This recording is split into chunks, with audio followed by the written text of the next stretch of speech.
ઉજ્જૈન નગરમાં ચંદ્રસેન થયા છે. એક દિન સવારનો સમય હતો.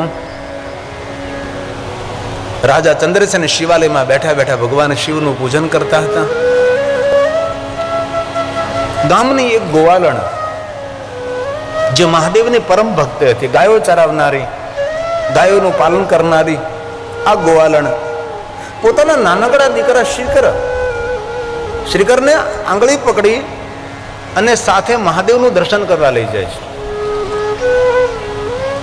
અને ખૂબ મારી માતાઓને પ્રાર્થના, તમારા બાળકોને શિવાલય લઈ જાઓ, રામજી મંદિરે લઈ જાઓ, દર્શન કેવી રીતે કરાય, પગે કેવી રીતે લગાય, પ્રણામ કેવી રીતે કરાય, પ્રાર્થના કઈ રીતે કરાય, કઈ રીતે સ્તુતિ કરાય, કઈ રીતે ભગવાનને યાદ કરાય, કઈ રીતે પ્રભુ પ્રાર્થના કરાય, કઈ રીતે યજ્ઞો કરાય, આ બધું આપણા બાળકોને આપણે આપવું પડશે.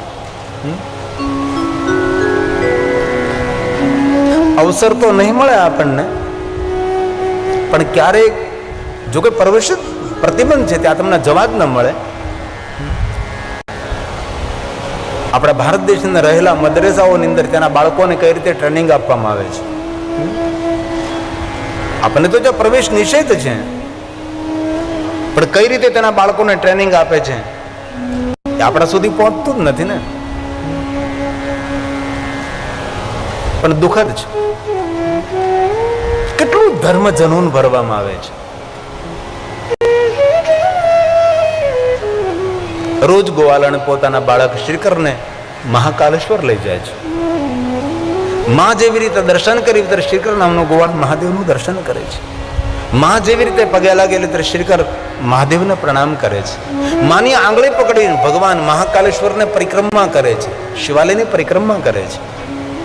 માં જેવી રીતે મહાદેવ સાથે પ્રાર્થના કરી તો શ્રીકર પણ માને જોઈ જોઈને પ્રાર્થના કરે છે. અને શિવાલયમાંથી કઈ અવાજ બહાર આવી રહ્યો છે.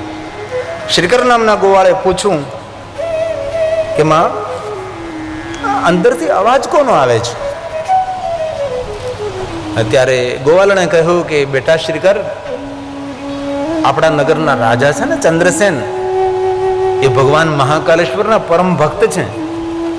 તેથી મહાકાલેશ્વર મહાદેવના શિવાલયમાં બેસીને નિરંતર મહાકાલેશ્વર મહાદેવની સ્તુતિ કરે છે. અને સાંભળ બેટા શ્રીકર, આપણું નગર એટલું બધું સુખી સંપન્ન છે, સૌનું આરોગ્ય છે, કોઈના જીવનમાં કલેશ નથી, કોઈના જીવનમાં દુઃખ નહીં, આ નગરમાં કોઈ પ્રત્યે રાગ દ્વેષ ઈર્ષા કે વેરવૃત્તિ નથી. એવું આ દિવ્ય નગર છે, સ્વર્ગ કરતા પણ સુંદર આપણું ઉજ્જૈન નગર છે. અને ઉજ્જૈન નગરની દિવ્યતા, ભવ્યતા, સુંદરતા એ આપણા રાજા ચંદ્રસેનની શિવ ભક્તિનું ફળ છે. આ માતા ગોવાલણ પોતાના બાળક શ્રીકરને સમજાવે છે કે બેટા, આ મહાદેવની ભક્તિ કરે છે ને આપણો રાજા, તેથી આપણે સૌ બહુ સુખી છીએ. આ શિવ ભક્તિનું ફળ છે બેટા. મહાદેવની ભક્તિ કરવાથી ભગવાન મહાદેવ બધી જ કામનાઓ પૂર્ણ કરે. એમાં સાચે બધી જ કામનાઓ પૂર્ણ કરે. હા બેટા, ધન નિર્ધન કો દેત સદાઈ, નિર્ધન લોકોને ધન આપે. પુત્ર હિનકર ઈચ્છા કોઈ બેટા. વિદ્યાર્થી લભતે વિદ્યાધનાર્થી લભતે ધનમ, પુત્રાંથી લભતે પુત્રાન.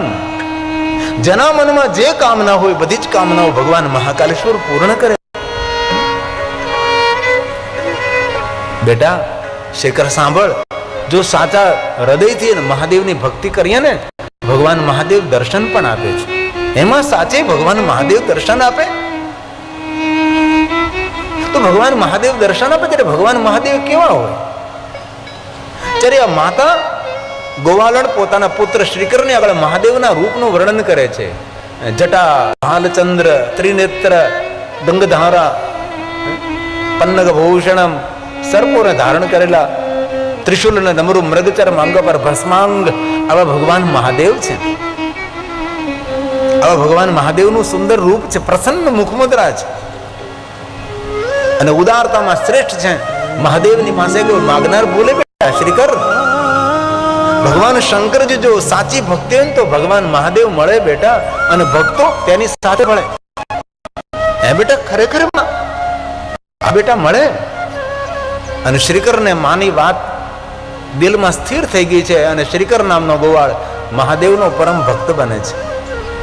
અને માએ શિવ ભક્તિનું સુંદર માર્ગદર્શન કર્યું. બેટા, મહાદેવની ભક્તિ કરવાથી ભવ પેરો ઠળે બેટા. રોજ માની સાથે શ્રીકર નામનો ગોવાળ મહાદેવનું દર્શન કરવા આવે છે. સમય જવા લાગ્યો, કિશોર અવસ્થામાં પ્રવેશ કર્યો. હવે શ્રીકર મોટો થયો છે. માં કહે, બેટા મારી આંગળી છોડતું, હવે તું સ્વતંત્ર તારો જીવન જીવ. અને બેટા આપણે તો ગાયોના સેવક છીએ, ગોવાળ છીએ. ગાયોની સેવા કરવી એ જ આપણું કર્તવ્ય છે. બેટા આલે આ લાકડી અને આ ભાતું, જા બેટા ગાયોને ચરાવવા માટે જંગલમાં જા. બેટા ગાયોને પેટ ભરાવી અને સાંજે લાવજે. બેટા ઘાસ સારો ખવડાવજે, ખૂબ ગાયોની સેવા કરજે, સંભાળ રાખજે ગાયોને. ભલે માં ગોવાળ છું, ગાયો ચરાવવા જાઉં છું. હાથમાં લાકડી લીધી છે અને શ્રીકર નામનો ગોવાળ ક્ષિપ્ર નદીના તટ પર ગાયોને ચરાવે છે. ગાયો બધી સુંદર સુંદર ઘાસ ખાય છે. એક દિવસ ગયો, 2 દિવસ ગયો, પણ મહાદેવનું દર્શન કરવા માટે મહાકાલેશ્વર જવાતું નથી. શ્રીકરને ગોવાળને ગમતું નથી. એકવાર મહાદેવની ભક્તિ લાગી જાય ને તમે એક આદત પાડો કે રોજ જ્યાં સુધી નહીં જાઓ ત્યાં સુધી અધૂરું હોય એવું લાગે. શ્રીકરને લાગવા લાગ્યું કે જીવનમાં ઘટે છે, અધૂરું છે. એક દિન ગાયો ચરાવવા ગયો હતો. ગાયો બધી ઘાસ ખાતી હતી. શિપ્રા નદીના કિનારે શ્રીકર નામનો ગોવાળ બેઠો હતો. ધીરે ધીરે શિપ્રા નદીનો જલપ્રવાહ વહી રહ્યો હતો અને નજર કરે છે જલમાં અને વિચાર આવ્યો કરે, આ જલમાં તો લિંગ રૂપ દેખાય છે. શિપ્રા નદીના જલમાં ઉતરે છે અને લિંગ જેવો સુંદર ગોલાકાર એક પાષાણ લઈને આવે છે અને શિપ્રા નદીના કિનારે આ શ્રીકર નામનો ગોવાળ પોતાના કરકમલો તે સ્થાપિત કરે છે અને કહે છે, ભગવાન રોજ મહાકાલેશ્વર તો નથી અવાતું મારાથી.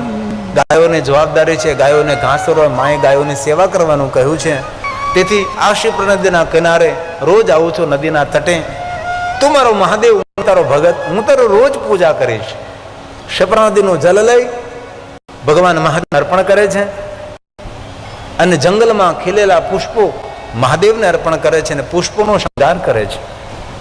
સમય વીતવા લાગ્યો, સમય જવા લાગ્યો છે. બન્યું છે એવું, શ્રીકર નામના ગોવાળની ભક્તિ દિન પ્રતિદિન વધવા લાગે છે, ભક્તિની વૃદ્ધિ થવા લાગી છે. અને પછી તો અવસ્થા એવી બનવા લાગી કે ગાયોની સામે ધ્યાન નથી રહેતું. ભગવાન મહાદેવની પૂજામાં અલમસ્ત બની જાય, પૂજામાં સમર્પિત થઈ જાય છે. અને ગાયોનું ધ્યાન નહીં રાખવાને કારણે ગાયો કોઈના ખેતરમાં, કોઈની વાડીમાં, કોઈની મોલાત ખાવા લાગે છે. ગાયો નુકસાન કરવા લાગે છે અને ધીમે ધીમે ગોવાળની પાસે, ગોવાળની જે માતા હતી, ગોવાળણ પાસે ઠપકાઓ આવવા લાગે છે કે ગોવાળણ, તારો દીકરો શ્રીકર ગાયો ચરાવવા માટે વનમાં આવે છે પણ ગાયોનું ધ્યાન નથી રાખતો. અમે કેટલી મહેનતથી વાવેતર કરીએ છીએ, અમારા ખેતરો, અમારી ઉપજ, અમારી વાડીને તમારી ગાયો ખૂંદી નાખે છે. માં વિનંતી કરીએ છીએ, અમે ખૂબ મહેનત કરીએ ત્યારે આ ખેતરની અંદર અન્ન થાય છે. તમારા દીકરા શ્રીકરને જરા સમજાવજો, ગાયોનું ધ્યાન રાખે. ભલે. શ્રીકર સાંજે ગાયો ચરાવીને આવે છે અને માં પોતાના ગોવાળને કહે છે, બેટા દીકરા શ્રીકર, ગાયોનું ધ્યાન રાખવાનું હોય છે. આપણી જેવી રીતે આજીવિકા આપણી ગાયો છે, એવી રીતે ખેડૂતોની આજીવિકા તેનું ખેતર છે. ખેડૂત કેટલી મહેનત કરે છે ત્યારે બેટા શ્રીકર અન્ન ઉપાર્જન થાય છે અને અન્ન ઉપાર્જન થાય ત્યારે આપણા સૌનું પોષણ થાય છે. બેટા ખેડૂતોનો યજ્ઞ કુંડ છે, ખેડૂતોનું મંદિર છે ખેતર. અને આપણી ગયો તેના ખેતરમાં પડે, તેની મોલાત ખાઈ જાય, તેનો પાક તેની વાડીને છિન્ન ભિન્ન ઉખેડી નાખે. બેટા પાપ લાગે, આપણને ખેડૂતોનો નિહાપો લાગે. બેટા કોઈ ખેડૂતનું ખેતર હોય, ખેડૂતને પૂછ્યા વગર એમાંથી એક ઘાસનું તણખું પણ ના લેવાય. બેટા અને જો ઘાસનું તણખું લઈએ તો પણ બેટા આપણે દંડ ભોગવવા પડે, કારણ કે ખેતરમાં ખેડૂતનો અધિકાર છે. જે ખેડૂત ખેતરનો માલિક છે તેને પૂછ્યા વગર બેટા કોઈના ખેતરમાં પગ પણ ન મૂકો. આ માં ગોવાળણ પોતાના દીકરાને શિખામણ આપે છે, આવી રીતે સંસ્કાર આપે છે. બેટા કોઈનું લેવાય નહીં, બેટા કોઈનું નુકસાન ન કરાય. 100 શિક્ષકો જેટલું એક માં કામ કરી શકે જો માં સાવધાન બને તો. ભલે માં હું ધ્યાન રાખીશ, હવે આવું નહીં થવા દો. બીજે દિવસે ગાયો ચરાવવા માટે ગયો છે પણ મહાદેવની પૂજા કરવા બેસો એટલે ગાયોને ભૂલી ગયો અને ગાયો બધી કોઈના ખેતરમાં, કોઈની વાડીઓમાં જવા લાગ્યા. ફરી પાછા ખેડૂતો ભેગા થઈને આવે, માં હવે થાકી ગયા અમે, તારો દીકરો ગાયો ચરાવવા આવે છે પણ ગાયોનું ધ્યાન નથી રાખતો, બહુ જ વાડીમાં ખેતરમાં નુકસાન કરે છે આપની ગાયો. માતા દીકરાને સમજાવને. વળી પાછી માં કહે છે, બેટા શ્રીકર શું કરે છે તું? ગાયોનું ધ્યાન કેમ નથી તું રાખતો? બેટા સાંભળ, બહુ પાપ લાગે બેટા, દંડ ભોગવવો પડે. ત્યારે હવે આ માં પોતાના દીકરા શ્રીકરને દ્રષ્ટાંત આપીને સમજાવે છે. આપણી માતાઓ આપણે વાર્તાઓ સંભળાવતી હતી. ખુલ્લા આકાશમાં ખાટલો પાથરીને સૂતા હતા, ગાડલા તો હતા નહીં, ગોદડા પાથરીને સૂતા હતા, આકાશના તારાઓને ગણતા હતા, અને માં માથા પર હાથ ફેરવતી હતી અને માં વાર્તા કહેતી હતી. અને વાર્તાઓ કેવી હતી? એ વાર્તામાંથી કઈ માર્ગદર્શન મળે, પોતાના બાળકને કઈ સૂઝ અને સમજણ મળે.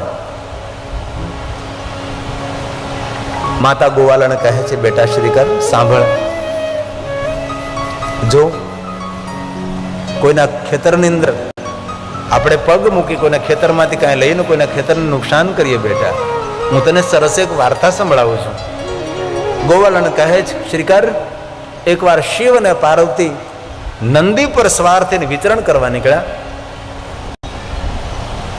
જ્યારે પાર્વતી મહાદેવને પૂછે છે કે મહાદેવ, આ ખેતર ને આ વાડી ને આ મોલાત ને આ તીર્થ ને નદી ને સમંદર ને ખૂબ મોટું વિચરણ કર્યું છે.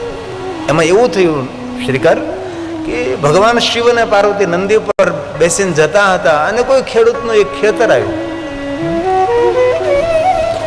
અને ખેતરમાં એક બાજરાનું મોટું ડુંડું. પાર્વતી એમ થયું કે કેટલો સુંદર બાજરો છે. નંદી પરથી નીચે ઉતરી મહાદેવને પૂછવું પણ નહીં, દોડતી દોડતી પાર્વતી ખેતરમાં ગઈ છે અને બાજરાનું એક ડુંડું કાપીને લાવે છે અને મહાદેવને દેખાડે. લ્યો મહાદેવ, કેટલો સુંદર બાજરો, જુઓ તો ખરા, કેટલો સુંદર બાજરો છે, કેટલું સુંદર આ ડુંડું ખીલી ગયું છે. ભગવાન શંકરજીએ કહ્યું, પાર્વતી તમે ભૂલ કરી છે. કઈ ભૂલ? એ ખેતરમાં તમે બાજરાનું ડુંડું ભાંગીને લાવ્યા છો. એ ખેતરના માલિક ખેડૂતની આજ્ઞા લીધી તમે નહીં? તો એક કામ કરો પાર્વતીજી, હું કૈલાસ જાઉં છું અને તમે એક વર્ષ સુધી એ ખેડૂતના ખેતરમાં કામ કરો. ડુંડામાં દાણા કેટલા છે ગણો, 360. તો એક વર્ષ સુધી તમે ખેતરમાં કામ કરો અને પછી આવજો. કે તમે ખેડૂતને પૂછ્યા વગર એ ખેતરમાંથી ત્યાં અન્ન લીધું છે તમે. ગોવાળને કહે છે કે બેટા, સ્વયં શંકર ભગવાને પોતાના પત્ની પાર્વતી પણ દંડ આપે છે, કારણ કે પાર્વતી ખેડૂતને પૂછ્યા વગર તેમાંથી એક બાજરાનું ડુંડું લઈ આવ્યા છે. આને રૂપક કથાઓ કહેવાય, ઉપદેશક કથાઓ કહેવાય છે. ત્યારબાદ શું થયું? માં ગોવાળને કહે છે, બેટા શ્રીકર, પાર્વતી એક સામાન્ય નારી જેવું રૂપ લઈ અને ખેતરની અંદર જે ખેડૂત અને ખેડૂતની પત્ની કામ કરતા હતા તેની પાસે જાય છે અને કહે છે, ભાઈ મારે તમારા ખેતરમાં કામે રહેવું છે. ત્યારે ખેડૂત અને તેની પત્ની કહે છે, બહેન અમે કોઈને કામે નથી રાખતા, અમે પોતે જ મહેનત કરીએ છીએ અને પોતે અમે ખેતરમાં કામ કરીને જે ઉપજ આવે એમાં સંતોષ રાખીએ છીએ અને જે આવે તેમાં ગુજરાન ભરણ પોષણ કરીએ છીએ, એમાંથી દાન કરીએ છીએ, સેવા કરીએ છીએ, ઘણું બધું તેમાંથી કરીએ છીએ, કારણ કે ભગવાન બધું આપે છે. બેન અમે કોઈને કામે નથી રાખતા. પણ બેન તમારું નામ શું છે? ત્યારે કહે છે કે મારું નામ ઉમાબેન છે,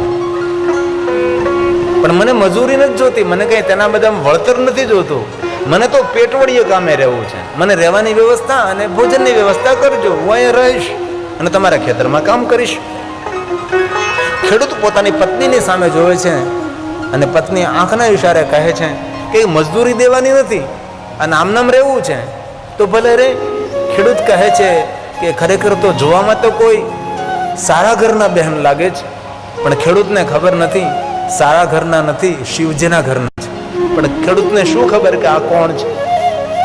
અને ઉમાબેન આ ખેડૂતના ખેતરમાં કામ કરવા રોકાય છે. એક દિવસ કામ કર્યું છે, બીજે દિવસે કામ કર્યું છે.